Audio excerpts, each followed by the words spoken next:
In 3067, Clan Novacat conducted a trial of possession for one of the incomplete Leviathan warships of a Ghostbeard dominion.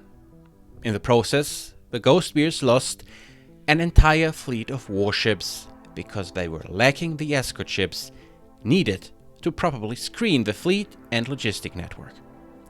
Following Ionosphere practices, the Dominion sought to build a powerful dropship to replace its lost destroyers.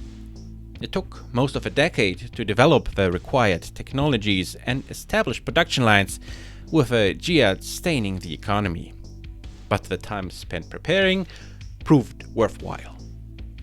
Designed as a fighter carrier, the Aesir Assault DropShip was first developed to serve as an escort vessel for the clan's Leviathan class heavy battleship.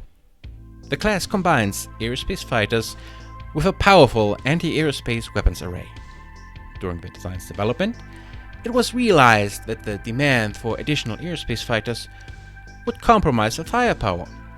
So, to reduce the impact, a second class was developed to complement the Aesir with offensive power. Named after the Vanir, this other class replaced the Aesir's carrier base with rows of sub-capital missiles, making it a formidable platform. Sister to the Aesir fighter carrier, the Vanir class also entered production in 3077. After the GIAD, the class remained in limited production, with few examples of a design seen outside the Ghostbeard touman. Using the same hull and engine, the Beers were able to create two distinct ship classes from the same production facilities. Both ships were first produced from 3077 until 3081 at the clan's shipyards located at Alshine and Rasselhog. This first production run proceeded upwards to 5 stars worth of ships, which were employed in the war with the Word of Blade. Both classes were fitted as command ships with enhanced sensors and control systems. Lacking aerospace fighters, Vanirs carry additional ammunition and supplies. The Ghostbeard Dominion operates relatively few Aesirs, which serve as command ships in their own naval stars, often with a Vanir as a partner. These stars generally spend the final months of a GIAD protecting the Dominion's trade lanes and the ship's logistical tail. The more numerous Vanirs also serve as command ships in escort stars, but are more famous for acting as screens for the Dominion's battleship. This role thrusts them into the thick of the action, where their abilities were tested and losses were high. With the end of the GIAD, both classes have retained their escort duties. Production was continued at a reduced pace, as the Aesir and Vanir are seen as a cost-effective way to protect the Dominion's merchant fleet. During the trouble with the Draconis Combine, the presence of these heavy escorts prevented several attempts at combo raiding by the Combine and secured the defenses of major Dominion worlds. This freed the fleet to penetrate the Combine space and provide additional pressure. Examples of either variant are very rare outside the Ghostbeard Dominion, with trials and diplomatic gifts being the only way to gain one of these ships. The one exception is Clan Novacat. During the ravaging of Terra in 3078, the devious Devlin Stone convinced the Bears to gift a mixed binary of ships consisting of Aesir and Vanir designs to Clan Novacat. These Novacat ships were taken from the Leviathan heavy battleship Great Bear. The warship's loss of this escort force was the reason it was destroyed during the invasion. Combat tactics. The basic concept of the Aesir class is to establish a bubble of layered defenses where it and its sister dominate. The outer layer is a sensor bubble, and NCSS provides an extended sensor range and superior command and control facilities.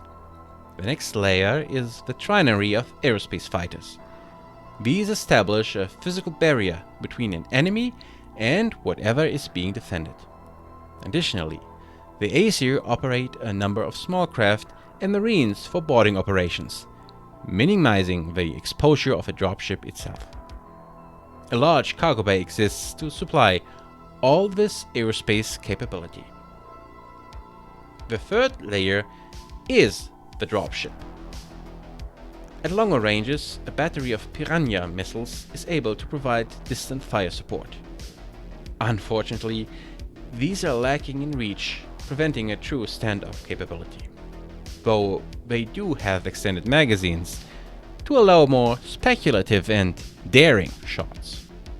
Closer in is an array of EL lasers, pulse lasers, ATMs and HAGs, solid weapons able to cover most defensive formations.